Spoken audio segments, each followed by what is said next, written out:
नमस्कार, आप देख रहे हैं प्राइम 4। मैं हूं आपके साथ हिमांशु दीक्षित और प्राइम 4 में आज आपको दिखाएंगे तिरुपति के प्रसाद पर पॉलिटिक्स हाई क्यों, सुप्रीम कोर्ट में दाखिल हुई याचिका और क्या एसआईटी जांच से सामने आएगा सच। इसके साथ ही दिखाएंगे न्यूयॉर्क में क्यों हो रहा है नमो नमो, पीएम मोदी का क्या है कार्यक्रम और कहां 15,000 से ज्यादा लोगों से मिलेंगे प्रधानमंत्री नरेंद्र मोदी। पूरी खबर विस्तार से आपको दिखाएंगे, साथ ही दिखाएंगे कहां पर ट्रैक हुआ, एक बार फिर से ट्रैक पर सिलेंडर मिला, कैसे बाल बाल बड़ी साजिश से ट्रेन बच गई। पूरी खबर आपको वीडियो सबूत के साथ दिखाएंगे। इसके साथ ही दिखाएंगे एक खौफनाक खबर, 32 टुकड़ों में लड़की की लाश, जारी है कसाई की तलाश, कहां का है मामला और कब अब तक क्या क्या डेवलपमेंट हुई। पूरी खबर डिटेल में आपको बताएंगे अब से कुछ ही देर में। तिरुपति के श्री वेंकटेश्वर स्वामी मंदिर में प्रसाद में जानवरों की चर्बी का मामला गर्मा गया। प्रसाद में चर्बी मिलावट की जांच की मांग अब तेज हुई। जांच की मांग पर सुप्रीम कोर्ट में याचिका दाखिल हुई है।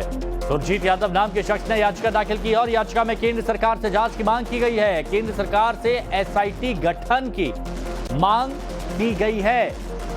सुप्रीम कोर्ट में यह मामला पहुंचा है। सुरजीत यादव नाम के शख्स ने एक याचिका दाखिल की है।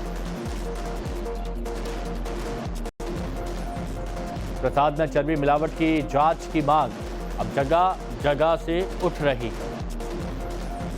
मिलाने का मामला, केंद्रीय मंत्री ज्योतिरादित्य सिंधिया का भी बड़ा बयान आया। इस मामले में कार्रवाई होनी चाहिए, ये ज्योतिरादित्य सिंधिया कहते हैं। कार्रवाई होने के मामले में कोई दो राय नहीं है, ये ज्योतिरादित्य सिंधिया की तरफ से कहा गया। केंद्रीय मंत्री ज्योतिरादित्य सिंधिया का बड़ा बयान सामने आया और उनका कहना है कि इस मामले में कार्रवाई होनी चाहिए। इसमें बिल्कुल कार्रवाई होनी चाहिए, इसमें कोई दो राय नहीं है। बिल्कुल कार्रवाई होनी चाहिए, इसमें कोई दो राय नहीं है। बिल्कुल कार्रवाई होनी चाहिए। तिरुपति में प्रसाद में चर्बी मिलाने का मामला, प्रसाद में चर्बी मिलाने के मामले पर संतों की एक बैठक होती है। वाराणसी में संत समाज बड़ी बैठक करते हैं। अखिल भारतीय व्यास संघ काशी में बैठक, संतों का मंदिरों से सरकारी कब्जा हटाने पर जोर है। तिरुपति मंदिर पर सरकार का कब्जा नहीं होता तो यह घटना नहीं होती है, संत समाज कह रहे हैं। कोई सनातन धर्मावलंबी बैठा होता तो ऐसी घटना नहीं घटी होती। वहां पर ईसाई, वहां का चीफ अध्यक्ष जो ईसाई बनाया गया कांग्रेस सरकार में, अगर वो कोई सनातन धर्मावलंबी होता तो ऐसी घटना नहीं घटती। तो इस प्रकार की चीजें मठ मंदिरों के बीच में नहीं होना चाहिए और मठ मंदिरों में सनातन धर्म के अलावा लोगों को, विधर्मियों को प्रवेश वर्जित होना चाहिए, प्रवेश नहीं करने। पर आपको बताते हैं गाजियाबाद से लव जिहाद की साजिश का पर्दाफाश हुआ है। गाजियाबाद से यह आरोप लगाया जा रहा है कि लव जिहाद का मामला है, यह आरोप लगाया जा रहा है। उस्मान ने आयुष्मान बनकर लड़की से शादी की। उस्मान पर जबरन धर्मांतरण करवाने का आरोप है। धर्म परिवर्तन ना करने पर लड़की से मारपीट करने का भी आरोप है। और उसमें हैरान करने वाली बात यह है कि साजिश के पीछे सिर्फ उस्मान ही नहीं है, एक लड़की का धर्म परिवर्तन करवाने के लिए पूरा परिवार लग गया था। लड़की की सास से लेकर देवर, देवरानी और ननद पर भी आरोप लगे हैं। फिलहाल पुलिस ने एफआईआर दर्ज कर आरोपित को गिरफ्तार किया है और आरोप है कि लोगों ने और भी हिंदू लड़कियों को इसी तरह से फंसाकर उनसे धर्म परिवर्तन करवाया है। देखिए, विगत 19 सितंबर को थाना कौशाम्बी पर एक पीड़िता उपस्थित आती हैं और एक तहरीर प्रदान करती हैं। तहरीर के अनुसार उनके साथ उनके पति ने, तथाकथित उनके पति ने, जो कि मूल रूप से जिनका नाम उस्मान था और वो आयुष्मान बन के उनके साथ शादी उन्होंने की है। और यह शादी 2014 में इनके द्वारा की गई थी और साथ साथ इनको विभिन्न तरीके से धर्म के नाम पर प्रताड़ित भी किया गया है। इस घटना की गंभीरता का संज्ञान लेते हुए तत्काल कौशाम्बी पुलिस ने उत्तर प्रदेश धर्म परिवर्तन अधिनियम और अन्य उचित धाराओं में मुकदमा पंजीकृत कर लिया है। इसमें आगे की वैधानिक कार्रवाई हम कर रहे हैं।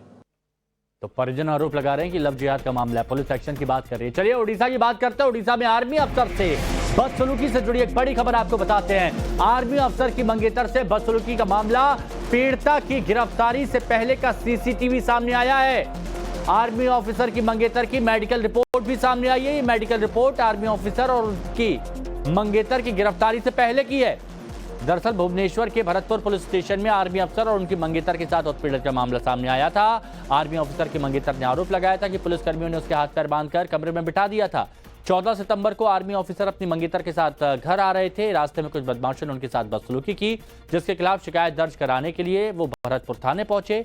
एफआईआर लिखने को लेकर पुलिसकर्मी और आर्मी अफसर के बीच विवाद हुआ। इसके बाद आर्मी अफसर के साथ उनकी मंगेतर को पुलिस ने गिरफ्तार कर लिया, लेकिन इस गिरफ्तारी से पहले उनका मेडिकल कराया गया। और तब का ये वीडियो,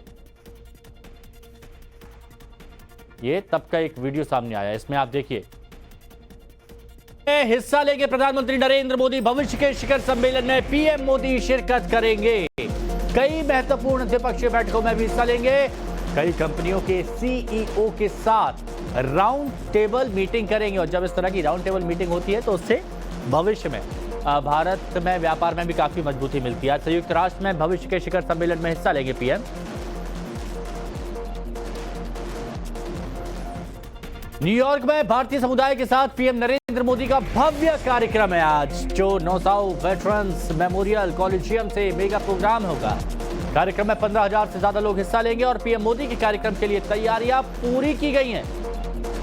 पीएम मोदी के कार्यक्रम के लिए प्रवासियों में जोरदार उत्साह है, जोरदार उत्साह है। शांति का मंत्र,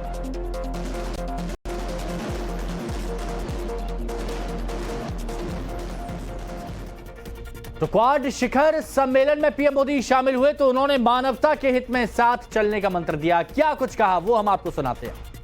साझा डेमोक्रेटिक वैल्यूज के आधार पर क्वाड का मिलकर साथ चलना पूरी मानवता के लिए बहुत ही महत्वपूर्ण है। हम किसी के खिलाफ नहीं हैं। हम सभी एक रूल्स बेस्ड इंटरनेशनल ऑर्डर, संप्रभुता और क्षेत्रीय अखंडता के सम्मान और सभी मसलों के शांतिपूर्ण ढंग से हल निकालने का समर्थन करते हैं। खबर छत्तीसगढ़ गाजियाबाद से महापंचायत का आयोजन हुआ। महापंचायत का आयोजन क्यों हुआ वो हम आपको बताते हैं। मूत्र और थूक जिहाद के खिलाफ महापंचायत, ये लाइन थी यहाँ की। महापंचायत के आयोजन पर सुरक्षा व्यवस्था सख्त की गई। महापंचायत के कारण ट्रैफिक रूट डाइवर्ट किया गया। कई जगह के लोग यहां पर पहुंचे थे और उनका कहना था कि जो खाने के सामान में मिलावट की जा रही है, जूस में जो मूत्र पाया गया, जो कहीं पर थूक लगा के रोटियां दी जाती हैं, मुख्यमंत्री भी इस बात का जिक्र कर चुके हैं। तो ऐसे में इसके खिलाफ सख्ती बरतनी चाहिए और यही उद्देश्य इस महापंचायत का था। तो ये देखिए कहां कहां से लोग यहां पर शामिल हुए और जब ये महापंचायत बुलाई गई, देखिए ऊपर लिखा हुआ है मूत्र और थूक जिहाद के खिलाफ ये महापंचायत।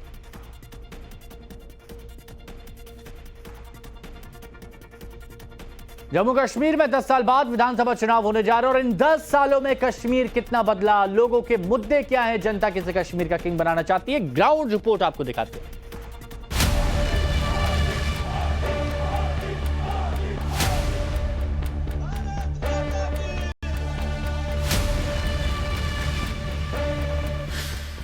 जैसे जैसे चुनाव के दूसरे चरण की तारीख करीब आ रही है, उसी के साथ कश्मीर की सियासी फिजा भी बदलती जा रही है। चुनावी पार्टियां ताबड़तोड़ रैलियों में जुटी हैं। जनता के लिए वादों की पोटली खोल दी गई है, लेकिन घाटी के आवाम के मन में क्या है, ये जानने के लिए टाइम्स नाउ ऑफ भारत की टीम लाल चौक बाजार पहुंची। इस वक्त श्रीनगर के लाल चौक पर मौजूद हूँ और यहाँ पर जो बाजार है वहाँ पर हूँ और जो चीजें बदली है, क्योंकि लोकसभा चुनाव के बाद अब विधानसभा चुनाव और ये विधानसभा चुनाव जो हो रहे हैं ये 10 साल के बाद जम्मू कश्मीर में विधानसभा हो रहे हैं और इसलिए जो चीजें बदल रही हैं उसके बारे में यहाँ के लोगों से बात करेंगे। जो तमाम लोग हैं उनसे पूछने की कोशिश करेंगे कि कैसे चीजें बदली हैं और यहाँ पर कुछ लोग हैं, यहाँ पे दुकान आप लोग की यहाँ पर रही है, क्या माहौल कैसे बदला है यहाँ पर पिछले कुछ सालों में? बहुत चेंजिंग हो गई है, बहुत चेंजिंग हुई है। जैसे कि मोदी जी आने की वजह से हमारे माहौल में हमारी मतलब कारोबार हमारा बढ़ गया है। जैसे कि हमारा यहाँ पे स्मार्ट सिटी हमारी चेंजिंग हुई है। जैसे कि माहौल हमारा बिल्कुल सही, पहले माहौल से आज माहौल बहुत बढ़िया हुआ है। और भी लोग हैं यहाँ पर। भाई साहब एक चीज बताइए, आप यहाँ पर दुकान कितने सालों से आपके यहाँ पर दुकान थी? बहुत सालों से हमारा बाप ने लिया है। अच्छा, आपके पिता के समय से है यहाँ पर। अब कैसे बदलाव चीज लग रहा है, क्योंकि दुकानें थी पहले, कैसा माहौल था, क्या माहौल बदला है पहले से? ये माहौल तो बदल रहता है हमेशा से। जिस वक्त शेख साहब का जमाना था उस वक्त भी माहौल कुछ भी नहीं था, फिर बन गया, उसने लगाया। यहाँ उसी के जमाने में सब तरक्की हुआ है। यहाँ कुछ नहीं था, खाने के लिए चावल नहीं था। जो है लाल चौक को भी आप लोगों ने बदलते देखा होगा, क्या बदलाव दिखा लाल चौक में आपको? लाल चौक में क्या बदलाव आ गया? कोई बदलाव नहीं लाल चौक में आ गया। लाल चौक में ये बदलाव आ गया, ये घंटाघर बन गया 1984 में। अब ये नया बना दिया, इसको गड़ी शड़ी लगाई, बाकी कोई चेंज नहीं आया। यहाँ रोजगार नहीं है, पढ़े लिखे बच्चे जो है ना वो सारे बेकार पड़े हैं। मरकज कोई ध्यान नहीं देता इधर, और महंगाई बहुत ज्यादा हो रही है इधर। अच्छा, महंगाई ने कमर तोड़ दिया लोगों को। लाल चौक में हमेशा लाल चौक कहा जाता है कि कश्मीर का दिल है। तो यहाँ पे किस तरह से बदलाव आए हैं पिछले कुछ सालों में? बस 14 से ही, आफ्टर 14 फ्लड के बाद हाँ, तो मतलब ये चेंज आ गई। किस तरह की चीज है? बस यहाँ तो रेनोवेशन हो गई इसकी, और घंटाघर भी नया बन गया है। हाँ, और थोड़ा सा मतलब यहाँ का टूरिज्म भी थोड़ा ठीक हो गया। माहौल कैसा रहा? माहौल तो ठीक हो गया, जो मतलब पहले था, तो अब तो उसके बनस्बत तो बहुत अच्छा है। Very nice. लोग मानते हैं कि बदलाव तो हुआ है, लेकिन अभी भी कुछ बोलने से पहले 1000 बार सोचना पड़ता है। माहौल कितना बदला है पिछले कुछ सालों में? माहौल बदला है, लेकिन अभी वैसे भी है, बोलना मुश्किल हो जाता है। अच्छा। कुछ कहेंगे क्या पता, पूरा नहीं कह पाते हैं। अभी भी वैसी चीजें हैं नहीं जैसे बोली जाती थी, चाहे फेसबुक पे हो चाहे ऐसी जुबान पे हो, नहीं कह पाता है इंसान, डरता है कहने से, खुल के डरते हैं। वो चीजें अभी है नहीं, बात नहीं कह सकते, वो पूरा अभी नहीं कह सकते हैं क्योंकि इन चीजों से डरते हैं। लेकिन माहौल जो शांति वाली माहौल है वो देखो यहाँ पे होता है, कभी होती है शांति, कभी नहीं होती है, ये चलता रहता है। यहाँ के माहौल के बारे, यहाँ के मौसम और माहौल के बारे में कभी पता नहीं। मौसम और माहौल के बारे में आप बताइए, कितना बदला है? बदला इतना है, बदला के बहुत बदल जाएगा। पहले महंगाई देखो, किसी दुकानदार के पास देखो जाओ, कुछ भी नहीं है, मजदूरी मिलती नहीं है, 2-2 महीना 3-3 महीना बैठे हैं, हर चीज महंगाई। चावल देते हैं 5 किलो महीने का, क्या 5 किलो चावल आप खा सकते हो क्या 1 महीने में? नहीं, आप खा सकते हो। फिर हर चीज की महंगाई है, इससे अच्छा है बदलाव मिलेगा। सबके अपने अपने मसले हैं, मुद्दे हैं, और उस पर लोग खुलकर बात भी कर रहे हैं। ये महत्वपूर्ण है कि लोग अपनी बातों को खुलकर कह रहे हैं इस लाल चौक पर, चाहे दुकानदार हो या जो मजदूर हैं, उनकी अपनी अपनी बातें हैं, अपनी समस्याएं हैं जो वो सरकार तक पहुंचाना भी चाहती है और चाहते हैं। और ये जो है कह भी रहे हैं कि माहौल जो बदला है उसका असर जो है ये चुनाव में दिख रहा है कि लोग बड़ी संख्या में वोट करने घर से निकल रहे हैं। बीते 10 साल में घाटी से दहशत और दहशतगर्दी दोनों में कमी आई है। इसी कमी का असर है कि अब लोग खुलेआम घर से निकल रहे हैं, वोटिंग करने की बात कर रहे हैं, और यही लोकतंत्र भी है। इस तरह से चुनाव में लोग बढ़ चढ़ कर हिस्सा ले रहे हैं, ये अपने आप में दिखाता है कि लोग जो है, अब लोगों को ये लगने लगा है कि जमहूरियत पे विश्वास क्या बढ़ रहा है लोगों का। ये तभी मुमकिन हुआ है जब नरेंद्र मोदी ने ये हमारे जम्मू कश्मीर में एक डर खत्म किया है। आज यहाँ कहीं जगह पत्थरबाजी नहीं है, न कोई क्रैकडाउन है, न रात के छापे हैं, लोग चैन का सांस ले रहे हैं, टूरिज्म को बढ़ावा मिल गया है। तभी मुमकिन हो गया है जब नरेंद्र मोदी ने यहाँ एक डर खत्म किया है। आतंकवाद और इस सब जो चीजों में कमी आई है उसकी बड़ी वजह 370 हटना रहा है।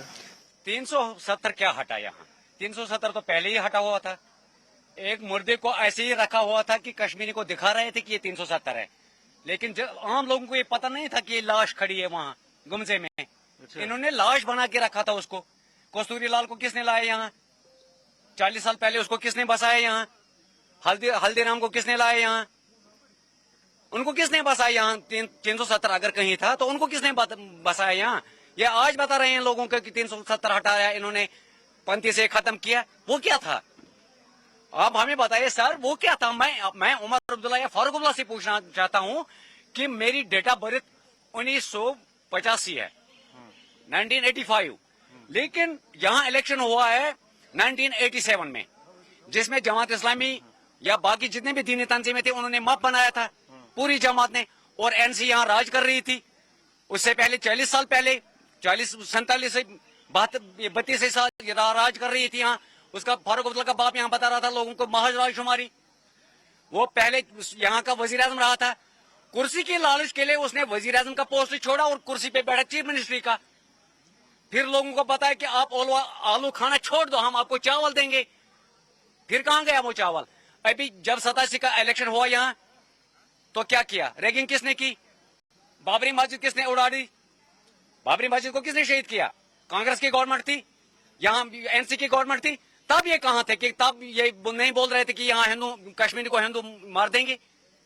तब मुझे बोलने दीजिए सर। हाँ, ठीक है। हम जल रहे हैं 1990 से 1990 से हम जल रहे हैं। यहाँ के मौसम बच्चे कितने मजार इन्होंने भर दिए, कितने बूढ़ों को इन्होंने ये अडमोरा कर दिया, माजूर कर दिया, कितने जवानों को माजूर कर दिया। पैलेट किसने मंगाया यहाँ? पोटा किसने लगाया यहाँ? होम मिनिस्टर कौन था उस टाइम जब यहाँ पोटा लगा? वो किसने लगाया? उस टाइम तो मुफ्ती था, सेंट्रल गवर्नमेंट होम मिनिस्टर, उसने तो यहाँ पोटा लगाया। पढ़े लिखे बेरोजगार नौजवान है, बेकारी की वजह से ड्रग्स की तरफ जा रहे हैं, दूसरी चीजों की तरफ जा रहे हैं। मेन है वही। देखो यहाँ का रेशो क्या है इस वक्त, जो 70% पॉपुलेशन है उनको 30% रिजर्वेशन है, जो 30% पॉपुलेशन है उनको 70% रिजर्वेशन। ये ना जुल्म है और क्या है? बस ये इक्वली करो, बाकी कुछ नहीं। ये चलता रहा था, सियासत को है, ये है सर, हम जानते हैं। मैं उस दौर से हूँ जब जनता पार्टी था, मैं उस वक्त था। चुनावी मूड समझने के लिए हमारी टीम श्रीनगर के अलग अलग इलाकों में पहुंची। हवा का रुख किसकी तरफ है, कश्मीर में कितना बदलाव हुआ, ये जानने की कोशिश की।